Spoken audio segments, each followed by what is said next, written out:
Welcome back, everybody, and welcome for the first time, Colleen, to Precious Blood Renewal Center by Zoom or in person. To set the scene for our discussion this morning on another aspect of Respect Life, I'm going to invite you to listen to a song that is based on scripture. It's based on Isaiah, the prophet Isaiah 49.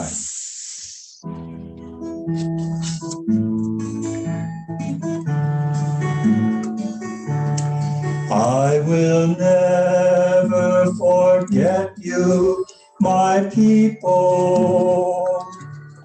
I have carved you on the palm of my hand. I will never forget you. I will not leave you orphaned. I will never forget my own. Does a mother forget her baby? Or a woman, the child within her womb? Yet even if these forget, yes, even if these forget, I will never forget my own. I will never forget you, my people. I have carved you on the palm of my hand. I will never forget you. I will not leave you orphaned. I will never forget my own.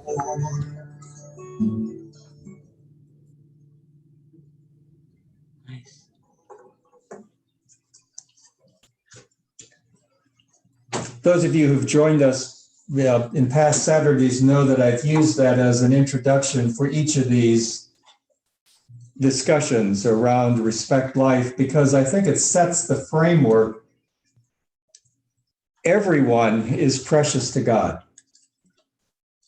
We are all challenged then to take on God's mindset to also look at one another as precious, look at them with dignity.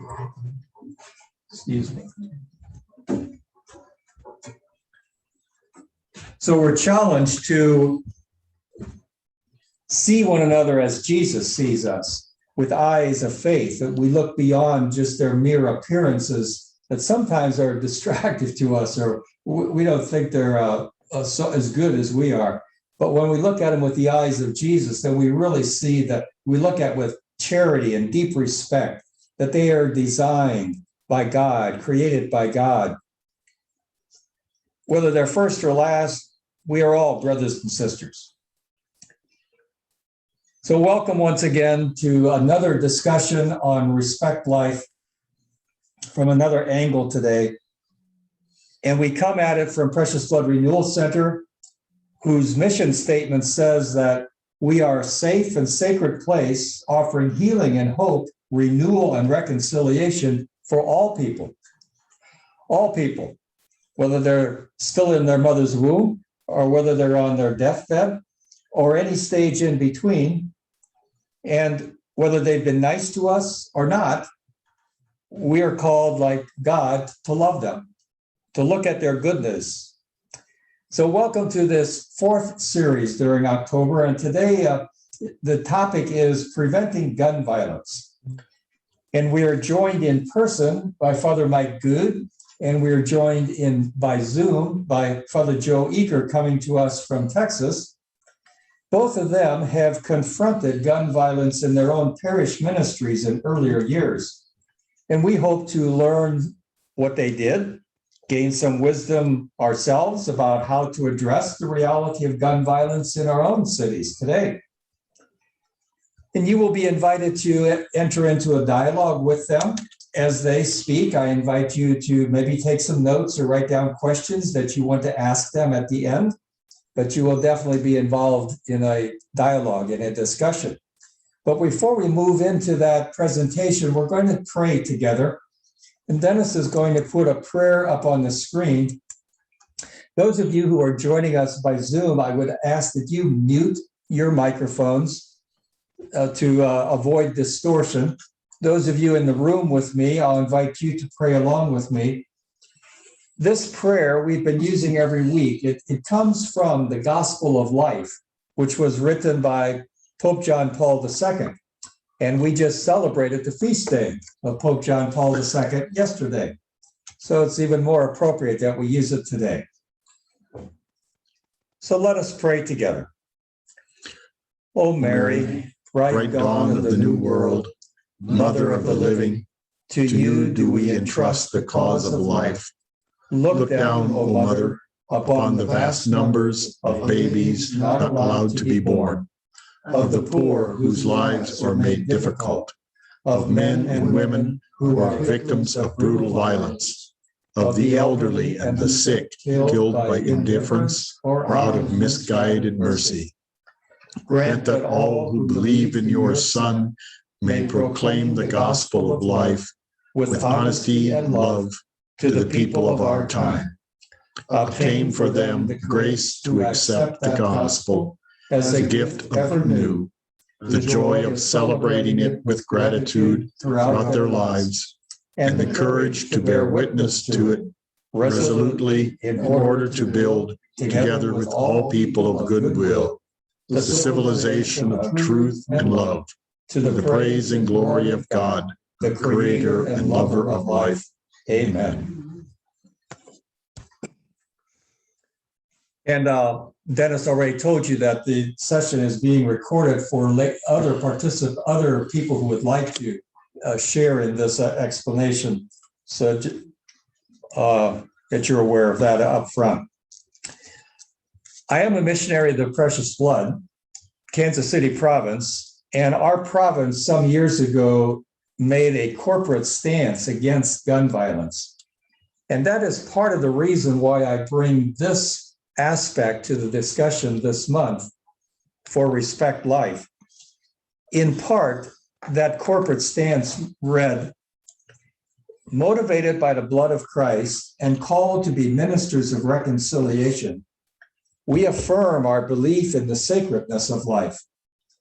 Present law is making it possible for uncontrolled and unlimited access to weapons and ammunition of any amount and any type do not foster a culture of life. We come together to confront evil manifested by the culture of violence. Bonded in charity, we seek to create a safe environment for our children by promoting a culture of life and peace. Those of us who are associated with the Precious Blood community know that we are called to speak up against growing gun violence in our local towns and cities. But how do we speak up? What do we say? How do we curb the culture of violence, tearing apart a fabric of our nation?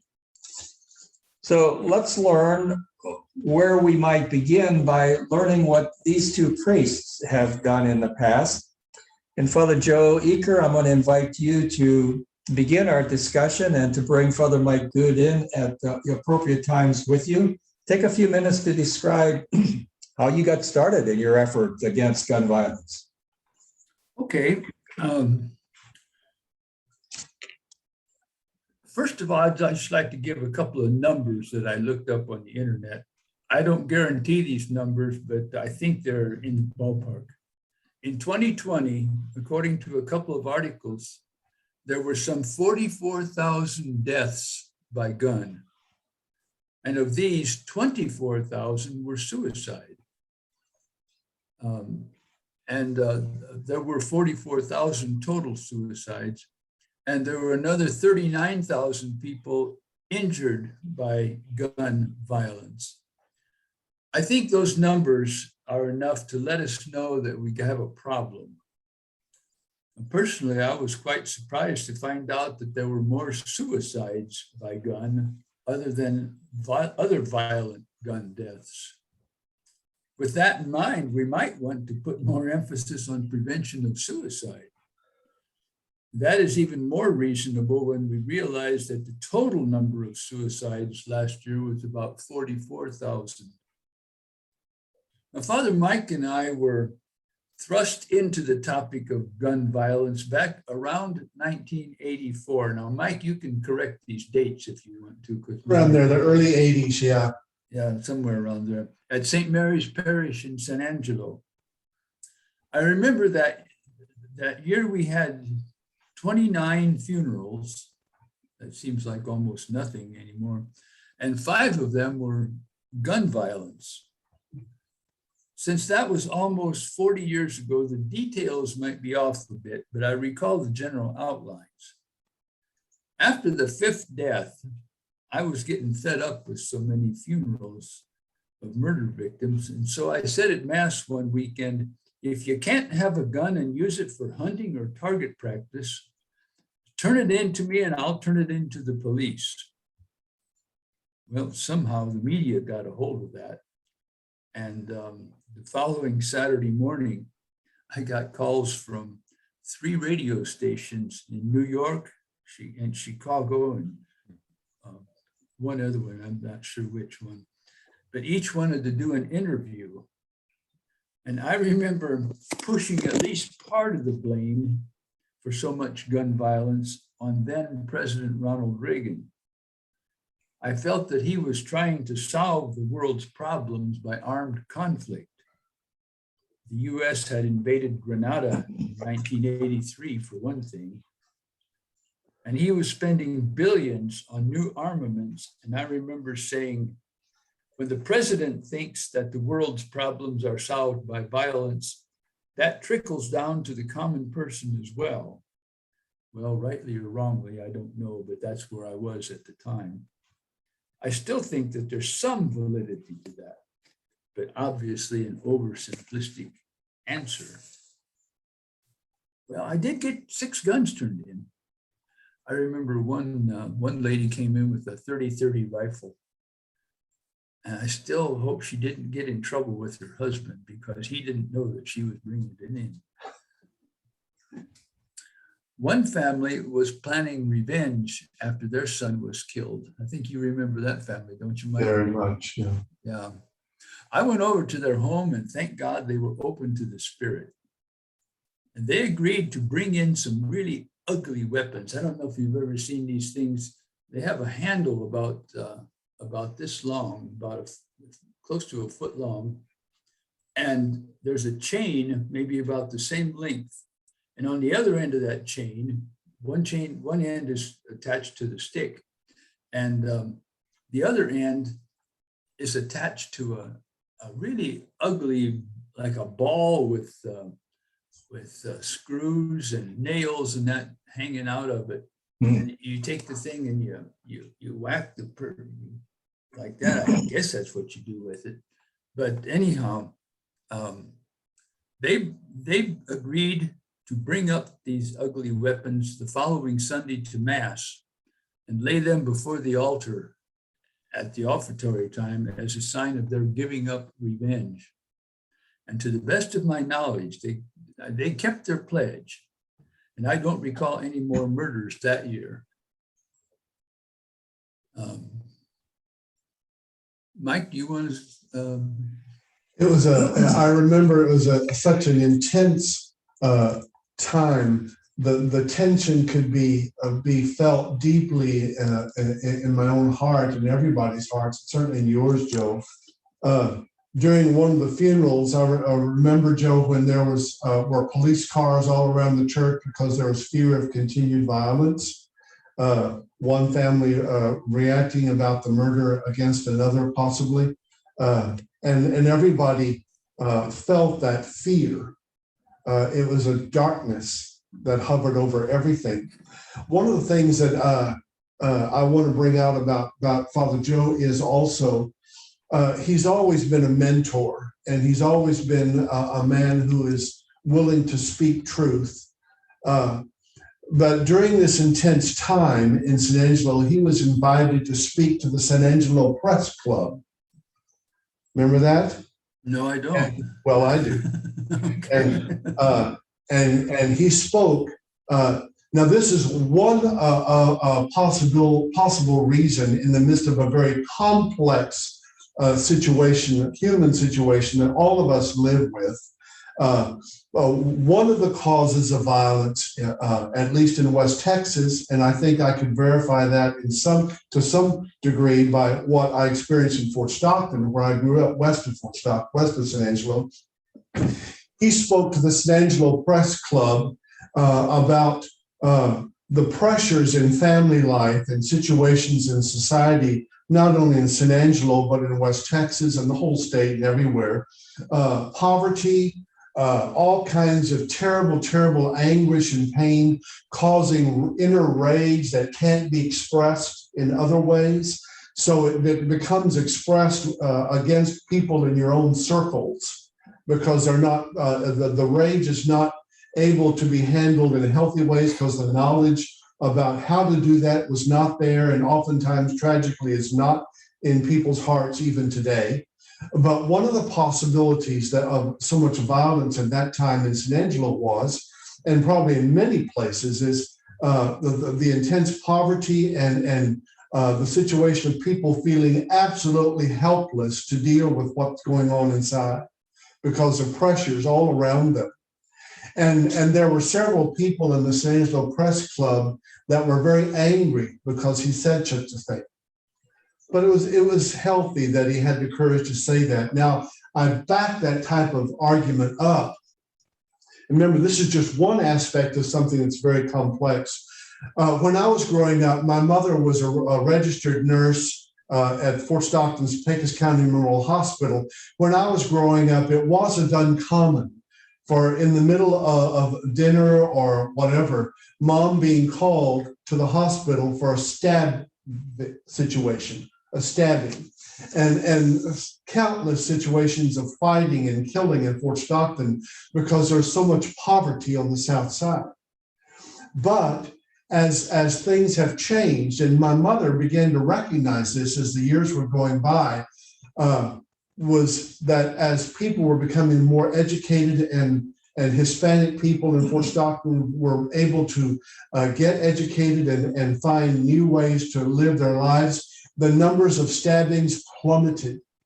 Violent situations in the Hispanic South Side plummeted, in part because of opportunity, the lessening of the direct prejudice around people's lives, and people were believing in the importance of education.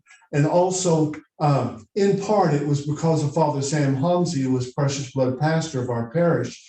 He always spoke about the need for people to accept one another and care for one another. As Father Ron was mentioning before we began our conversation together here, it's pivotal in this whole respect life challenge that is placed before us. Now, going back to San Angelo, I think I was a deacon, Joseph. Do you remember when you were in a parish council meeting or something, and I was in the office in the house, and there was a married couple that was having some marital problems. So they came and I invited them in and sat them down. I went down the hall to get some hot tea. I heard the woman scream and a shot. Of course, I dropped everything and ran down the hall, and the young man was hovering over his wife. He didn't kill her, but he injured her. He had a pistol in his hand. She was crying, and he was in a daze. And all I could do was run to him and shake him, take the gun and put it aside, threw it aside there, because he was looking at a way to solve any problems inside his own heart, his own rage and everything, through violence. But to make a long story short, it was a very painful time as well. And then Joseph and I, having to try to calm down a situation of family hatreds. One time, remember, Joseph, after our Cactus Hotel situation? Oh, Lord, yes.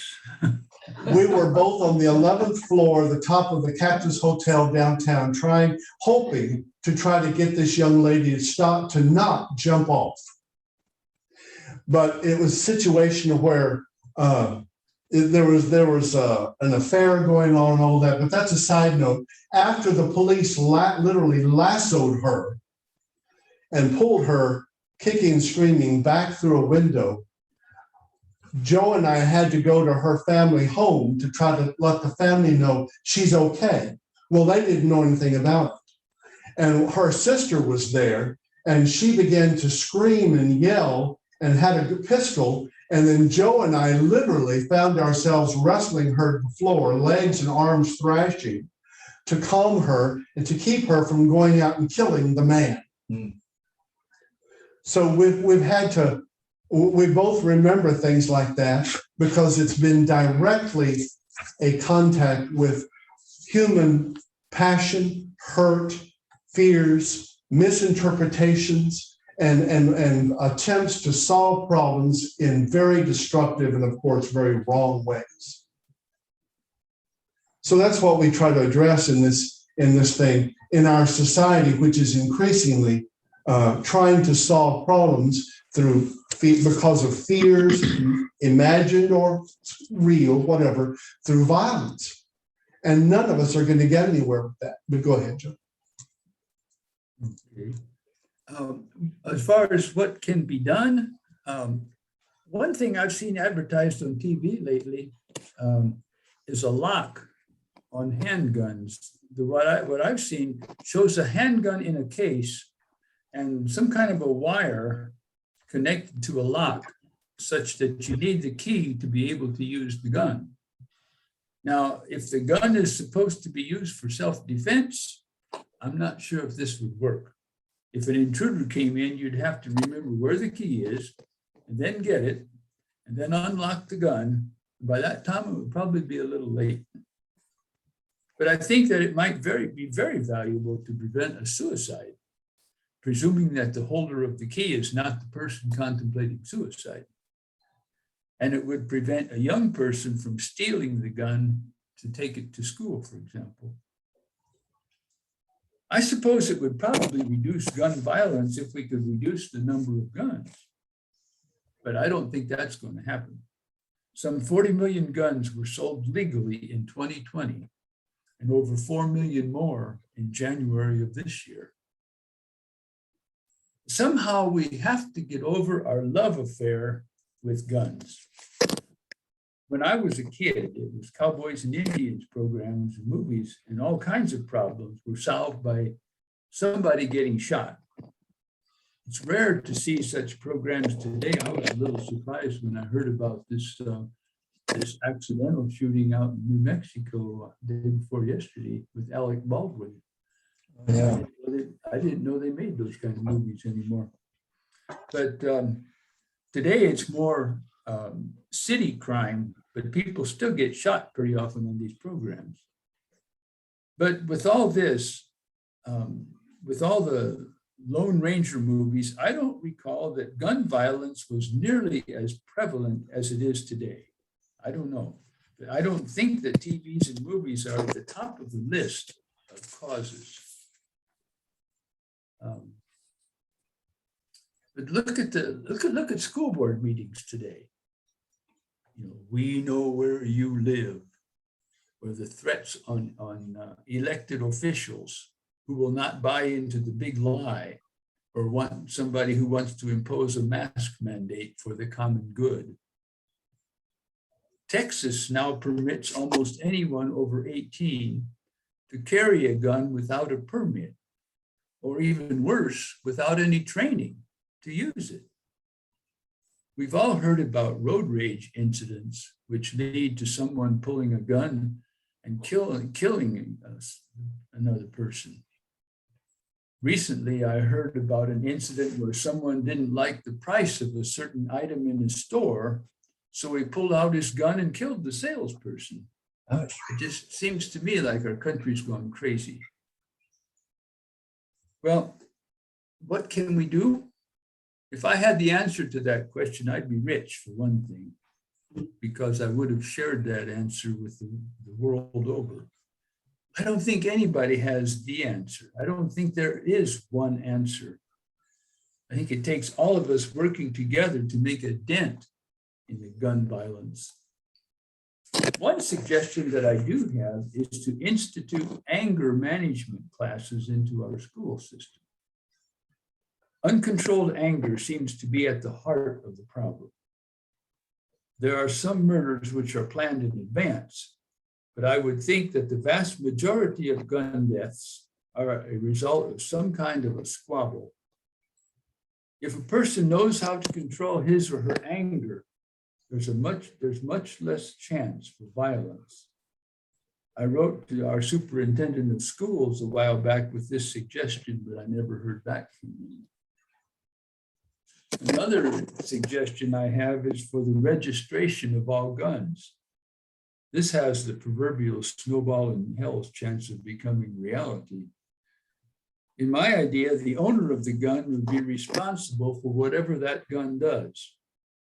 If it's involved in a crime, the owner is responsible. Every gun owner would have 24 hours to report to the local police the transfer of a gun or theft of a gun.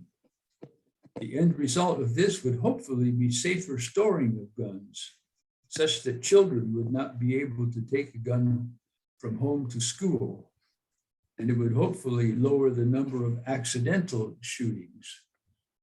Such registration will never come to pass because too many people would see this as a prelude to gun confiscation.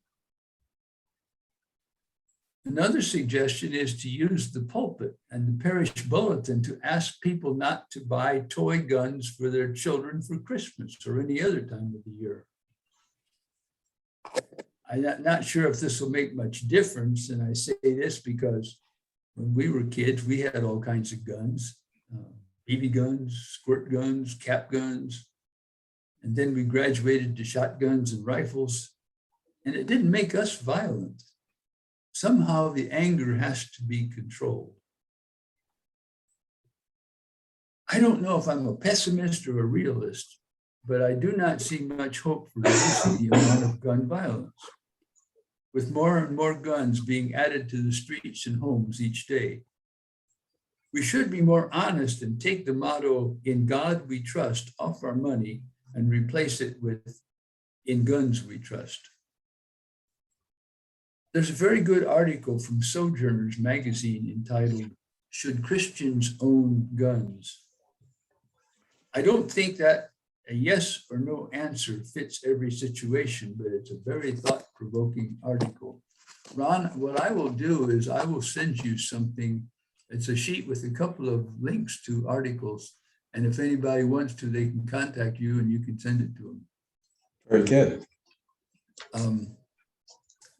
I read an article called "New Trauma Ambassadors Are Breaking Cycles of Violence in Cincinnati." The ambassadors are trying to deal with the trauma of violence. And what caught my attention is how police, pastors, health professionals, and others are all involved in this. I'd like to throw something into the mix at this point. I think that the Catholic Church has to get more involved in stuff like this. My experience has been that the church is basically interested in internal matters such as religious education, preparation for the sacraments, and fundraising. There isn't much external involvement in the local community. I hope that what I've experienced is wrong, but that's what I see. Father Mark Miller of our community is a notable exception to this. When we were pastors together here in Odessa, he got our parish very involved. We need more pastors like him. I want to point out and to praise our Precious Blood Ministry of Reconciliation in Chicago and their efforts at restorative justice. With more efforts along this line, I think gun violence could be reduced. And to strengthen what Mike just said before, there's one more thing I'd like to mention. It's the saying of Pope St. Paul VI. If you want peace, work for justice. If people feel like they're always getting the short end of the stick, after a while, they will probably be thinking, what have I got to lose if I shoot somebody? as we can see, this is not a topic with an easy answer. On Thursday, I was celebrating, so to speak, by myself, the feast of St. Gaspar. And I was feeling a bit hopeless until I remembered how Gaspar dealt with the hopeless situation of violence in Italy. He made God and the precious blood of Jesus a big part of his plan.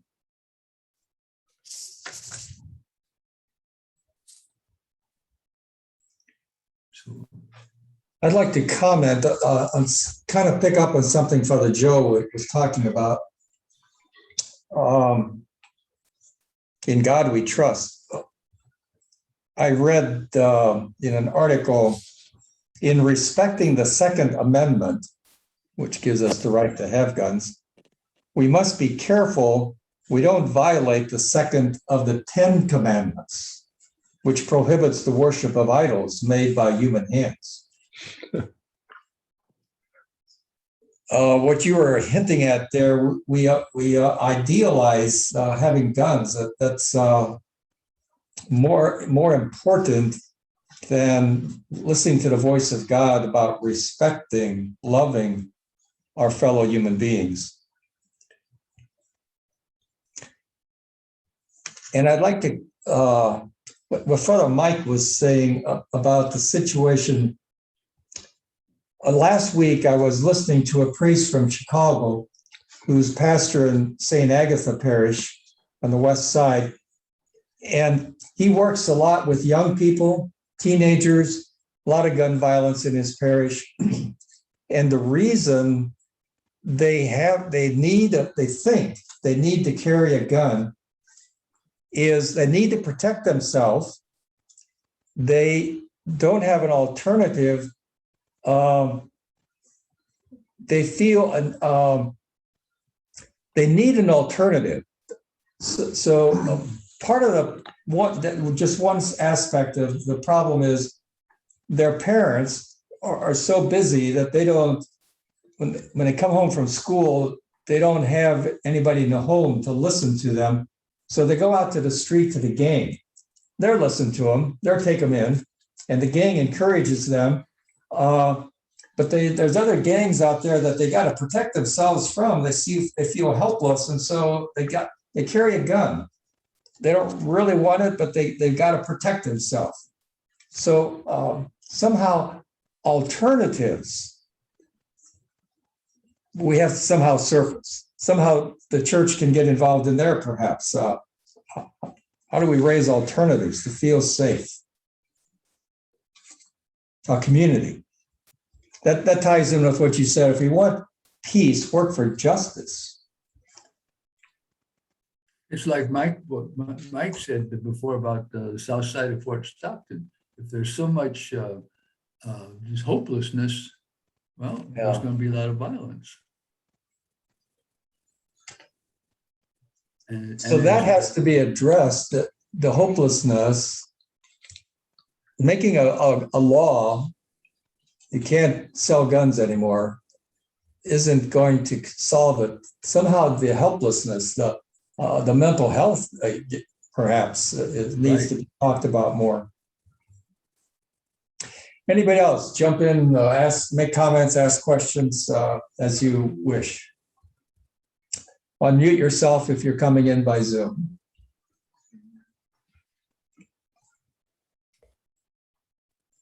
I have a story to tell that this summer, just a few months ago, I had a cousin.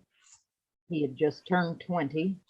He was from McPherson, Kansas, which is a small town just north of Wichita off of I-35, shot himself. He committed suicide, and his family, all of us, I couldn't go to the funeral because of COVID, but most of my sisters went, and the devastation that the parents felt, it happened in their own home. They have 5 boys, and he was the second one, the second oldest. It still, she posts a lot on Facebook about, not being able to still grasp why. And they were a very spiritual family. They went to church together. They vacationed together. She she basically taught them in school. She homeschooled, and so you just wonder, why. And I've had friends' husbands from Dodge City who shot himself in his pickup, and just different things like that. And you just, it's unexplainable.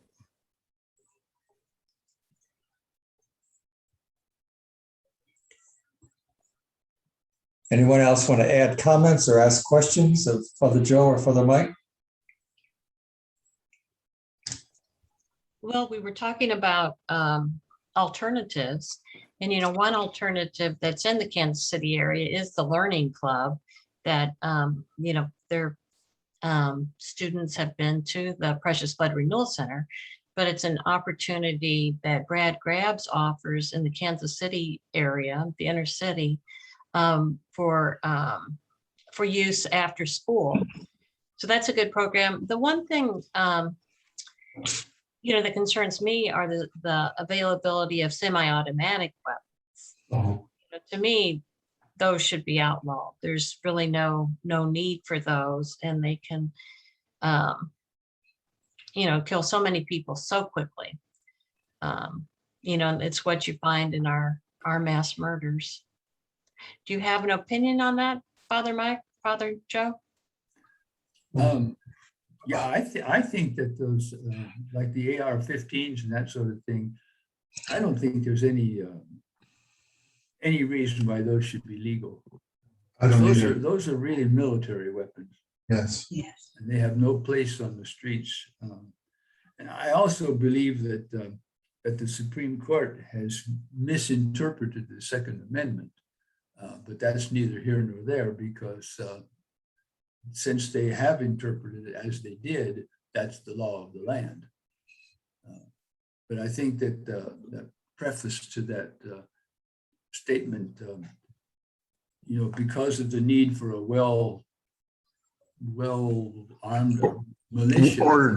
Well-ordered militia. There you go. That is never taken into consideration when talking about the Second Amendment. But like I say, that's neither here nor there, because I don't think that's ever going to get reinterpreted. But somehow it's the anger and it's just we're losing our soul, in a sense, as a country, because everything has to be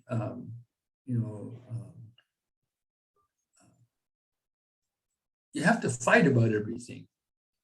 Nobody has a right, so to speak, to an opinion. But if you don't like what somebody says, you do something violent. And if you got a gun, that's how you do it violently. Yes, that makes a lot of sense to me. What you suggested a few minutes ago about every school teach anger management class. Yeah. I mean, If you know how to control your anger when you disagree, you're not going to grab for a gun immediately. But I mean, we've noticed, we've all seen the stories on the news about, there's one in particular I'm thinking of. Somebody was playing his music too loud at a gas station one night. Oh, yeah. And the guy didn't like it, so he pulled out a gun and shot him. Oh my God. Yeah. You were talking earlier about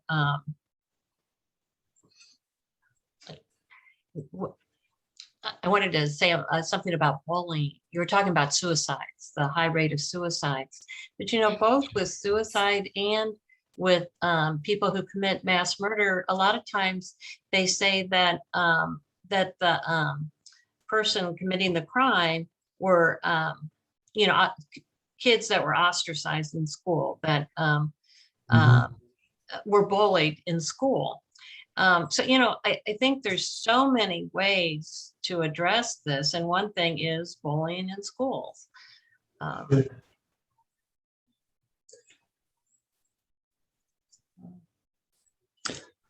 one thing that occurred to me as I was listening to you guys talk is that, there's a slogan that the gun lobby has used for a long time that I, resisted is, guns don't kill people, people do. And I've always thought, well, that's just an excuse. But as I'm listening to you, you guys kind of spin that on its head, because it really emphasizes that there is some truth in that. It is people doing the killing. And it's the ignoring of the people. Yes. That's the root of the violence. Because like you're saying, it isn't the root of the root of the killing by a gun is that the feeling of hopelessness, the lack of alternatives, the inability to control oneself.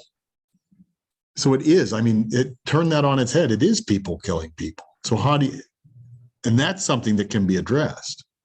And then as I was thinking too, I was reminded of someone that we've gotten to know here at the Renewal Center in the last year because of our work with racial justice, is a man in Kansas City called Alvin Brooks, who is a longtime former police officer. In the 80s, started a nonprofit that dealt specifically with eliminating crack houses from the urban core, but evolved into an anti-violence kind of program. And the base of all their work was building community. That's how they got together hundreds of people and would encircle a house that had been identified as a crack house, and they would literally encircle it so that the people there couldn't do their business, and they gradually left. And that's how they proceeded, a house at a time, to begin to clean up Kansas City. But the foundation of that was the building of community, building of relationships. And I just wonder if, the church's traditional stance on the importance of the family, is that something that we can draw on to begin to address some of these other issues? I just think that is becoming increasingly important. And it's reinforced over the last year and a half with the pandemic, the severing of relationships, the fragileness of ties, not only among family, but friends and things like that. In the last 2 weeks, or the last week, I've heard from 2 different sets of parents and a teacher talking about the struggles that their children or their students are having, elementary age and middle school kids, trying to get back into the swing of schools, and how they did not like being home, but they're really struggling being back in school. And again, that has to be an area that the church should be focused on in trying to bring some kind of ministry to those people in those struggles. It's all kind of interrelated in a way, that the building up a relationship, the healing of relationships, those kinds of things, an emphasis on the person and the family again. Yeah.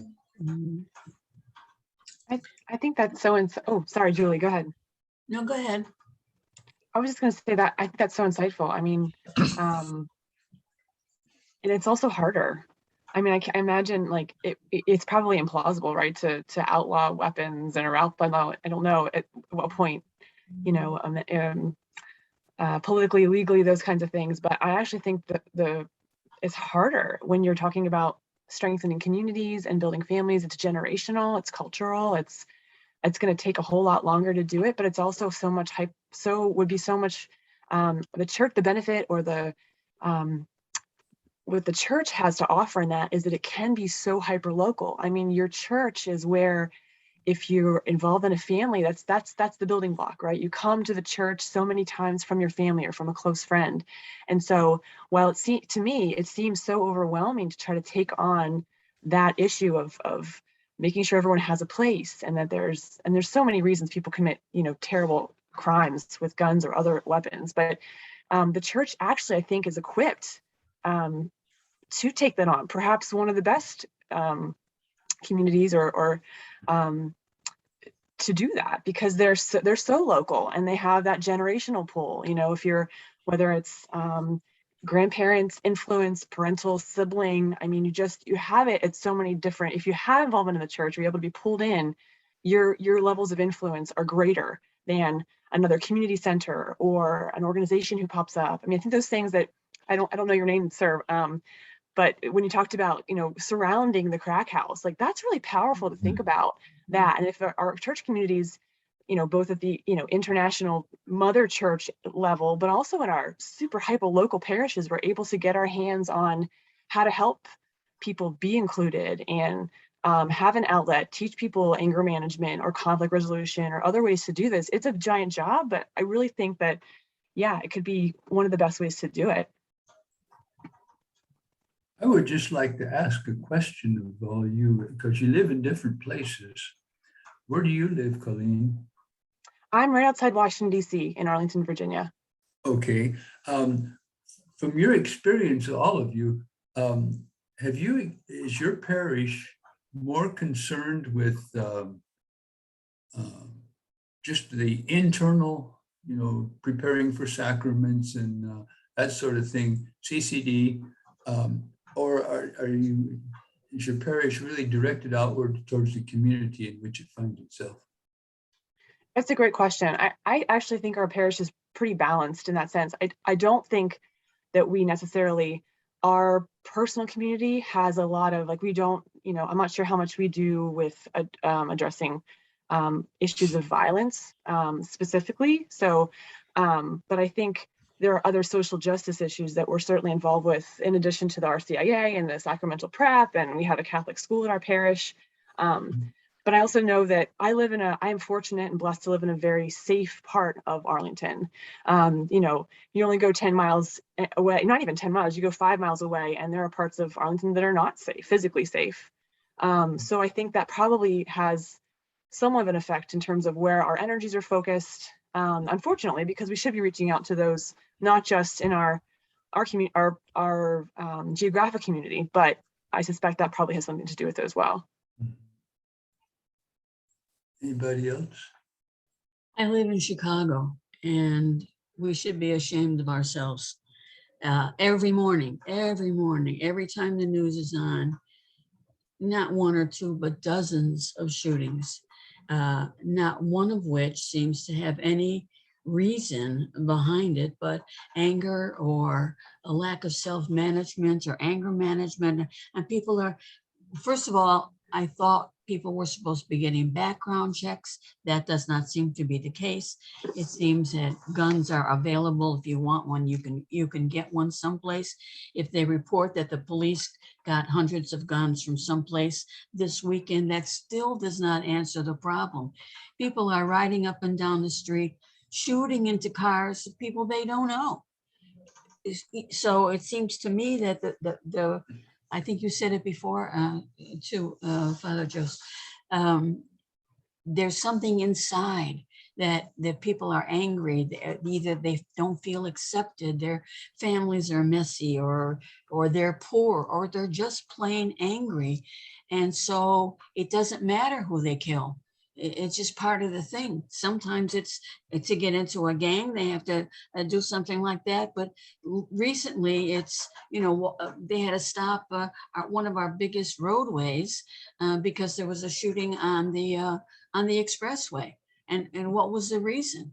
They have no idea. The guy shot 2 children inside of a car. There was traffic, and so the cars were slowed down. And for some reason, he didn't know the people. They didn't know him. He shot 2 toddler kids in the car. And we just hear that every day. So it's a personal issue. I mean, we can make all kinds of rules. We can tell people they need to register their guns, or you have to have a permit to have a gun. But the people who are so angry or helpless, feel like they have no hope, that's not going to touch them. So the anger management is a big thing, but there are other issues in communities that need to be addressed, because there seems to be hatred, distrust, just violence all over the place. Every morning, dozens of people shot the night before. It's so tragic. I wish there were one answer. This is not easy to do. It's like Colleen hinted that but it takes a deliberate community to care about individuals within that community. This is a little maybe related. I remember this story about some country in Africa, I can't remember which one, when somebody does something terrible, they put the individual in the middle of a group, and the community surrounds that person, and they name a good quality about that person. And they can't make it up. It has to be honest. They have to name some positive thing about that person. And that person just keeps hearing all these good things, all these affirmations, that the person realizes, well, I want to act like a good person. I don't want to do those bad things anymore. Do we have enough interest in one another to do that? It takes a deliberate desire. That's fascinating. I mean, and I would also love to push further, would be like, how do we make sure people are hearing that before they're incentivized to commit a crime to get that kind of attention? Like, no, I can't imagine someone would actually do that, but I don't know, like whether they're children, teenagers, young adults, any age, if someone's not being loved, is not able to receive love properly or give love, like, how do we make sure people are not falling through these cracks? I think in my mind, it seems more attainable in communities that, I don't know, you have outliers, like whether it's mass shootings or things that seem to happen that, you know, I can't imagine that would happen here kind of scenario, that someone slipped through the crack. Like, we should be able to pick that out. What I find more daunting is like the cultural or the community that's everyone's armed because you're afraid not to be. I can't imagine, you know, I hate to say that I can't imagine living in that kind of community. But that's terrifying because, you know, I don't want to be on the street and not be able to protect myself should I need to. How do we, that's a bigger change. So like, I think you were saying, Julie, you know, you wish there was one answer. There's got to be so many answers or changes that would need to happen. But I love that idea of surrounding people with love before they were to act out or when they do, because that's what they're going to need. They need to feel God's love through people. And that's really powerful. Part of it has to be our being aware that all of us are connected to other people every day, and in lots of ways, apart from programs and long-term planning on a larger scale. It all starts with some of the things that have been alluded to already. Father Ron was mentioning that the deliberate attempt to be courteous and respectful to another human being can manifest so much good. The reason I say that is I know a man who had died of cancer a couple of years ago. He was sharing with me one time that he was being extra courteous to an individual at the grocery store. And this individual happened to be a Black man. And this Black man pulled him aside and said, "You're the first white man who has ever treated me with respect and courtesy my whole life." That's all it was. Something so simple. And Joe, you remember Minnie Hernandez, remember? Oh, yes. Our dear Minnie. Oh, yeah. Joe would always, she was one of those precious people that sustained so many other people's lives in a very simple, humble way. Taught them love in countless marvelous ways. But Joe would talk to her in a little comical thing here, but very true. You know how in the gospel where our Blessed Mother went to Jesus, they have no more wine. Well, Joseph would talk to Minnie after Mass and think, there are no more cookies. And she would always come that afternoon or something with another batch of cookies for breakfast. But anyway, Minnie one time was sharing with me, this was when I was in the parish by myself, Joseph, before she died. She shared with me one Sunday when during the sign of peace, she turned around and said hello and welcomed a young college-age girl and put both hands on this young college girl's hand, and the way Minnie could do made her feel welcome and all that sort of thing. Well, anyway, the very next week, and after this incident, this next week, Minnie told me this young girl came and told her, because you were so sweet and friendly to me, I did not go home and shoot myself. Oh, wow. Wow. That's Oh, my God. Wow. One little action like that, courtesy and respect and care, the way Minnie could offer. Joseph knew her very well. And she was overwhelmed by that this young lady did that told her that. We never know how other people react, simply because perhaps in different situations, they encounter certainly a basic courtesy on the part of us, or towards somebody else that they see, because of the tensions and the fears and all kinds of pressures that all of us are increasingly having to deal with in this very broken society. So it's all part of the same mix. What I'm hearing coming around right now in different ways is something that we're losing, I think, too quickly, and that is a sense of the common good. Yeah. I think that is going out the window rapidly, because I mean, one example would be with the COVID thing, about the vaccinations and the masks and so on. It's what I want. I'm free to do this. I'm free to do that. Nobody can tell me what to do and all this. Well, what about the fact that if you don't do this, if you don't get vaccinated, you're not contributing to the common good? And that's it's something that we don't think enough about. It's always I. Mm. And that is dangerous to the whole society when it just becomes a bunch of I's instead of a we. We really have to be a community if we want to survive.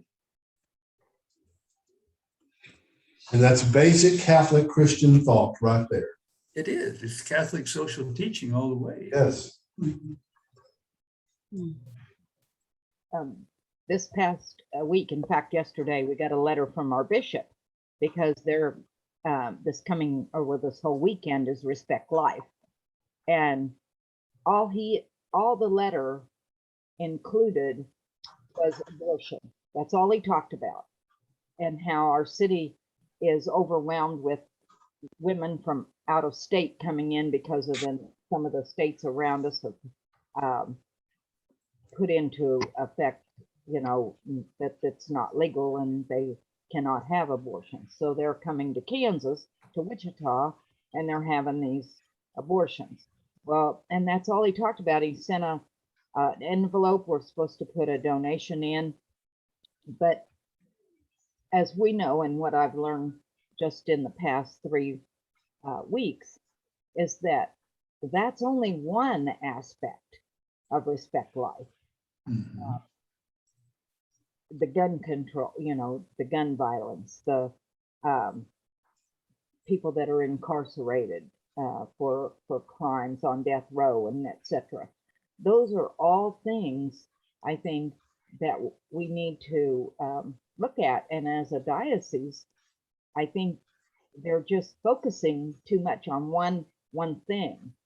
And I don't know whether to write a letter to Bishop Kimmy or if I should just, talk to Emily or what about. Write to him. Pardon? Write to him. Okay. I will do that, Father Joe. Send him Catholic social teaching. Pope Francis agrees with you. What Father Mike said a few minutes ago about it all comes down to very basics. It's a next Sunday's gospel, I think, where Jesus says the 2 most important commandments. It all boils down to love God above all things and love your neighbor as yourself. Love your neighbor. So that's the we that Father Joe was just referring to. And so much of Jesus's teaching addresses things. Well, he teaches things that are upside down compared to the way the culture around him was acting. And the we, the common good, we've got that upside down. The W gets turned to an M, says me. It's all about me. What makes me comfortable instead of what's good for we, the community. Mhm. Well, that's good. That's good. I would say that the very fact that not only this little group here, but it's happening all over. More and more people are talking about their concerns about this terrible situation in very wonderful, life-giving ways. The fact that we're gathered, can talk about it together and share our pain and our worries and our struggles, but also our common yearning for God and peace with our neighbor and all. That's a good thing. And it's a good thing happening in many, many places now. And maybe it takes a certain degree of falling into the dark pit, all of society, that causes more and more people to discover that, you know, who's living down the dark pit, waiting to talk to us? God, Christ. And I think it's God working when people can talk like we're trying to talk. You know, it helps us in our own hearts to try to make a difference in our daily lives with others. That's the Lord, that's the Spirit, and we trust that goodness that surrounds us. So This concept of the common good and the we flows from something Dennis said a few minutes ago, that the anger that seems to be increasing in our country. You can't disagree on something without being so angry. That's how we. I think years ago, people in Congress fought with each other on the congressional floor, and then went out to dinner together. They respected one another. They could disagree without hating each other. But it seems, what I hear today, if you belong to one political party, the other party is evil. Instead of, I just disagree with them. I have another approach to life. We paint each other as evil, and that just creates this division. There's a constant anger about so many things. Anger management, Father Joe. We got to start that within grade school, I guess. Mhm. But don't stop there. It's a whole spectrum. Churches, as Colleen hinted, we need to. Churches, you have a responsibility here for building community, building relationships. Well, I think one thing which causes that is a lack of truth. In other words, when somebody says we have our alternate facts, if we cannot even agree on basic facts, I mean, that's enough to make you mad. If you're looking at a red light and somebody says, no, that's blue. Well, you know, how do you discuss anything? How do you talk? I read something the other day that if you got two people, they were talking about giving the contrary, the other side of a story or something like that. They were talking about racism, and the guy used the example. If one person says it's raining, and the other person says no, the sun's shining, what are you supposed to do? The guy says, you look out the window, you dumbhead. If you can't agree on basic facts, where do you start? And that's the situation in the country today. We can't agree on basic facts. You know, and along those same lines, we have political leaders, we have media, we have social media, all stoking the flame of polarization. Yes. And that is leading to violence. Mhm. Mm.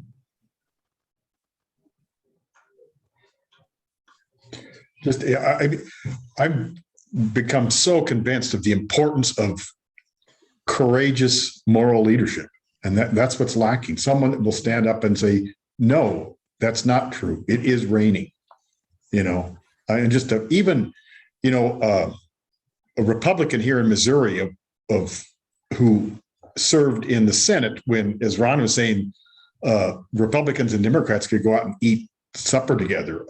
John Danforth, he's former senator, Republican senator here in Missouri.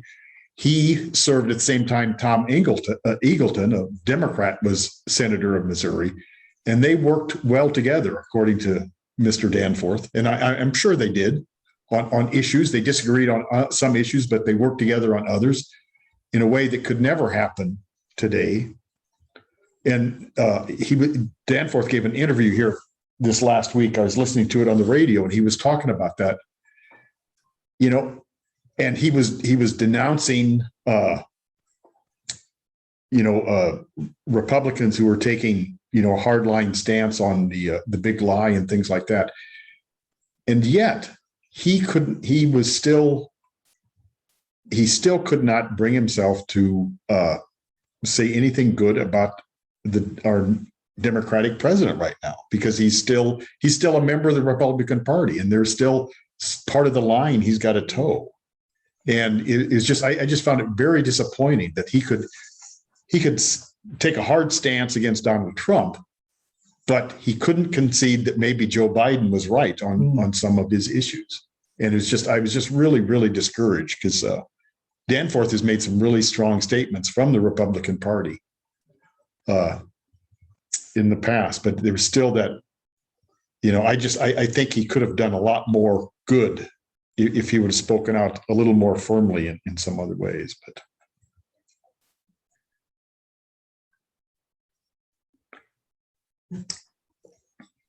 Any other comments or questions from people in the room? Oh, no, I Colleen. was just going to say that reminds me to think.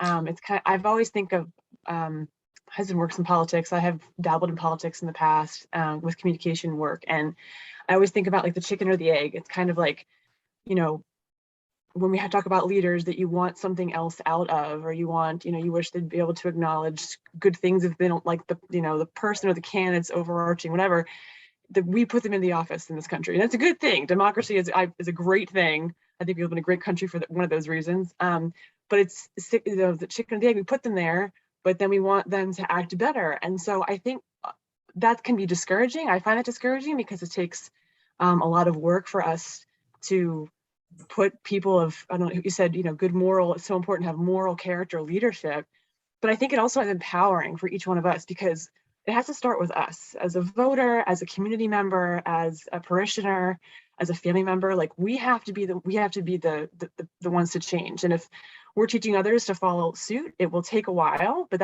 I think that's the contagiousness. And eventually you hope to have leadership, small baby steps, but that's empowering for us to be the ones that have to put them there. yeah.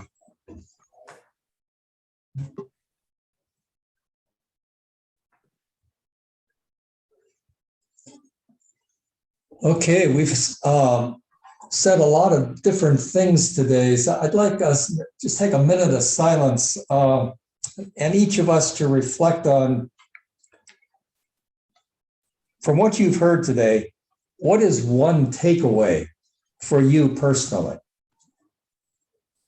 What is one takeaway from today's discussion for you personally? Just think in silence for a minute, and then I'll invite us to go around and share that.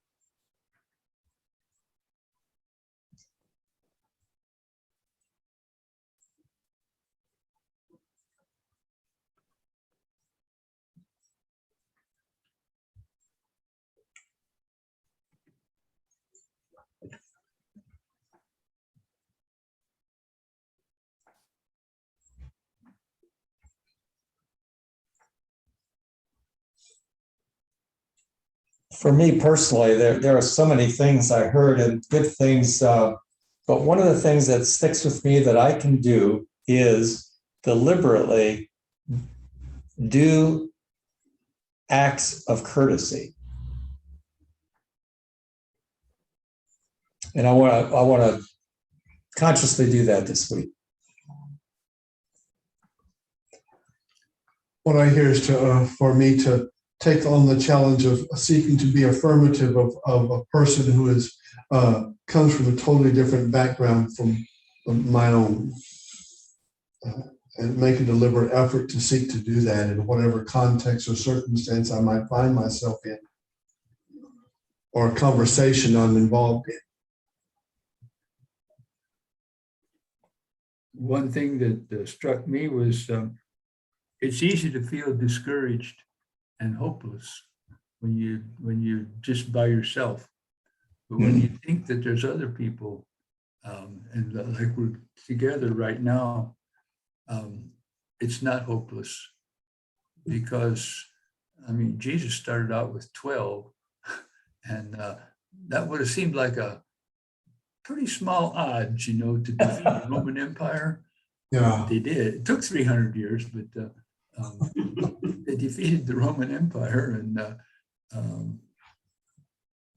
we can if we keep working at it.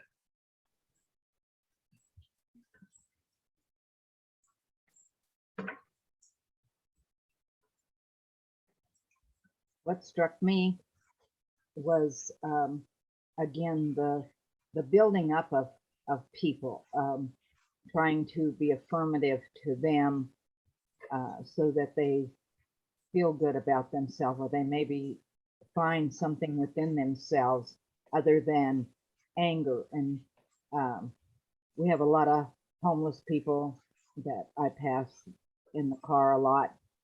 And instead of, I think one thing I could do for them, rather than giving them money, is to just comment on, maybe that they are a good person, that Jesus made them good, and maybe that will help them with some of their anger and their issues that they have.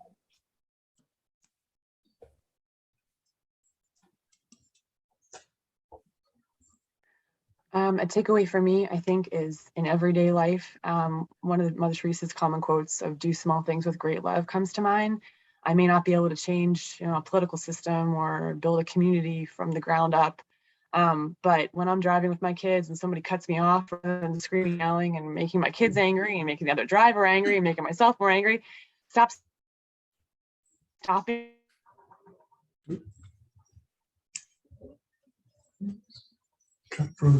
Colleen, you just froze. Am I back? Now you're There you back. Now you're are, back. Okay. Sorry. Okay, it's not your fault. What was your beginning statement? Do small things with great love? Great love. Yeah. Kind of the common, a very common quote from Saint Mother Teresa is, rather than, I don't know how much you heard, but I've been thinking about every day in the car with my kids, somebody cuts me off. My first reaction is anger. I make the guy behind me angry, I make my kids angry. I foster anger. And so the small act of stopping the pebble of anger, which spreads, you don't know where those people are going throughout their days or what they're capable of or what, but just stopping and having a bit of self-restraint and choosing to spread love. I think it sounds easier than done, and I'm going to work on that.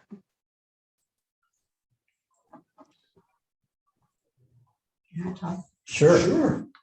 I just came back from visiting my brothers and sisters, and I came here I'm glad I came today, because I had to listen to what you had to say, and I kind of heard that with where I went. I have 9 brothers and 2 sisters, and one of my brothers, the 6th one that just passed away about a week or 2 ago, and his wife went with us. And this helps me to understand what all of you are talking about and what I saw on the way. Because I wanted to listen to my other brothers and sisters and see how they were. And my ex sister-in-law was one that came and drove 9 miles to my house. And we took off in my car and went all over Iowa, Illinois, Missouri to see all of them. And to listen to this was so grateful, and to understand where I am in seeing them in so many ways. I'm just thankful that this is here.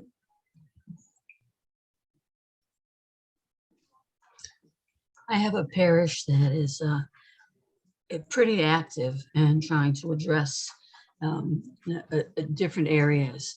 It's commendable that it's quite accepting. It's a very diverse parish, and that has been an extremely valuable thing, so that there are celebrations and everything to make people feel important and welcome, and what can they do.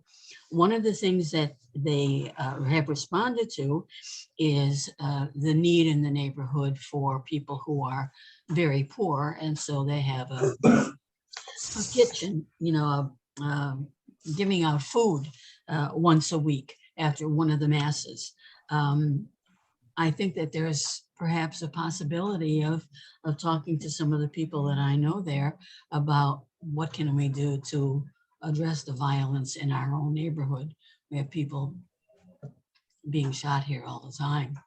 Is there something that we can do? There's a school that 3 parishes work with, and maybe anger management is a possibility.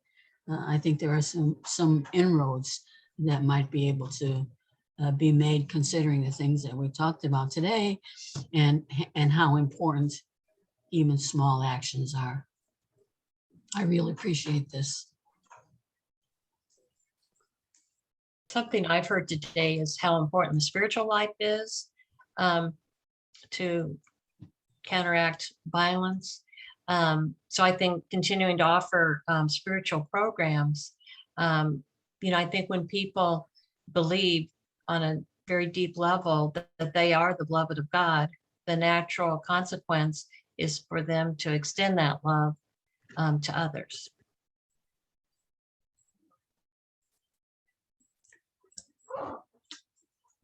Yes, I need to be loved by others, but I also need to be loved by God. I need to believe that I'm loved by God. I need to sit in the love of God and absorb it.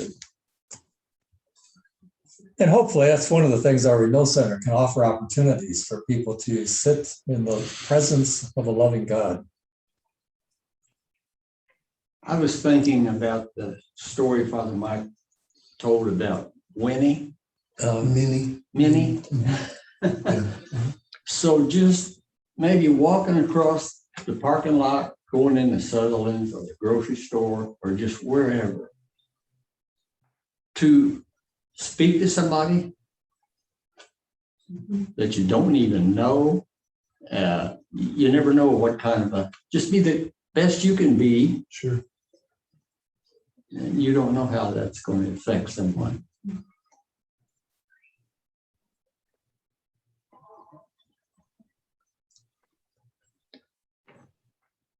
One thing I also think that is very helpful is when we do screw up, and we will, That's obvious. to apologize.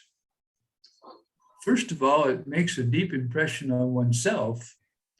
And the more you have to apologize, the less you want to.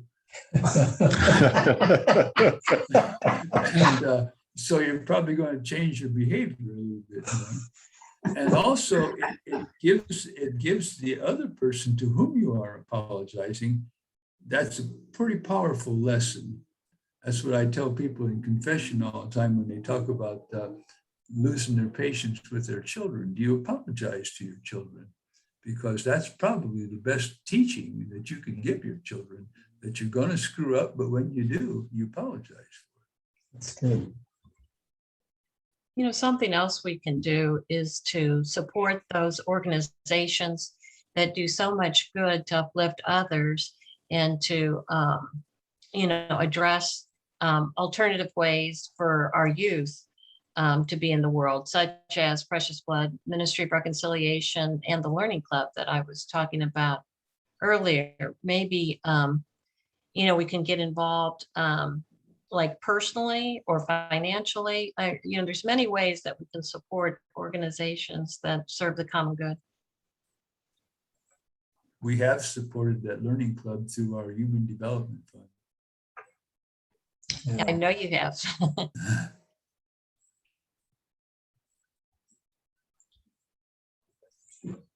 There are at least three things I heard here made me think of a legend that I read recently. It's the idea Father Joe said Jesus started with a small group with only 12. Colleen encouraged do small things with great love. Louis commented on Father Mike's example of Winnie. She affirmed that Minnie, she affirmed this young woman, and it just turned her around. The legend is about the Archangel Gabriel. After Jesus' death and resurrection, he ascended into heaven. And I'm going to miss the details of this, but in general, the angel Gabriel asked Jesus if he felt successful about his time on earth, and what the future was going to be for those people he left behind. And Jesus says, yes, I'm confident that it's a small group, but I'm confident that it's going to make a difference. And Gabriel kind of asked, well, how big a group was affected, and got your message. And Jesus told Angel Gabriel, well, it's a small group. It's a handful of people. It's people, Peter and John and Mary Magdalene, and a handful of others. They got what I meant, and they're going to take it forward. And Angel Gabriel looked at him really disappointed and said, only a small group? You think that's going to change things? And Jesus replied, I believe in that. Jesus believes in us. Jesus is counting on us. So he's counting on us to carry this respect for other human beings forward.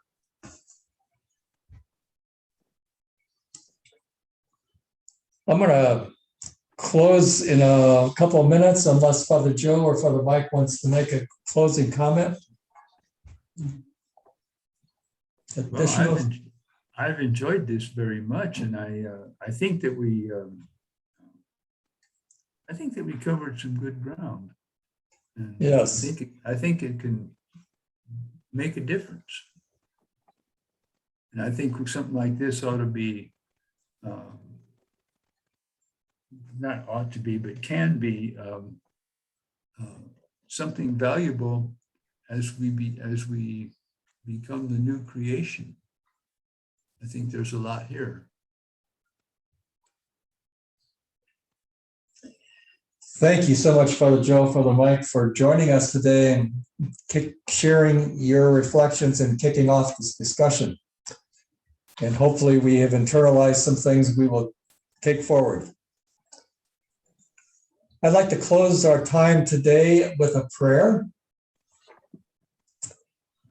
Loving and gracious God, you have created each of us in your image and likeness. Help us to grow in that awareness that each of us have been created in your image and likeness. Help us to take on the mindset, the mind of Jesus, to see one another as good and to affirm that goodness. And to help that goodness grow, just like we water plants, that we would water the goodness in people, that it would become more powerful than whatever anger or whatever feelings of disappointment or feelings of helplessness they have, as we love them and affirm their goodness, that it would be the dominant way that they act. Help us to see with your eyes, to look around and to keep affirming the goodness in individuals in our circles of influence. We pray all this in the name of Jesus, the Lord. Amen. Amen. And before you sign off, I want to invite you all back next week. We will have the 5th session of our series. And next week, we will meet mothers who have lost a child through a miscarriage or are stillborn. And we will learn how they found support and how they give ongoing support to other grieving mothers. And one of those presenters is Colleen Sullivan. So I invite all of you back, but I'll also tell your friends, tell your family about this and encourage them to register. And if this was a meaningful experience today, just a reminder, it is recorded. And in a couple of days, it will be available on our Precious Blood Renewal website. Tell your friends to listen in, to view it. So have a blessed week, all of you. Thanks for sharing today. Bye.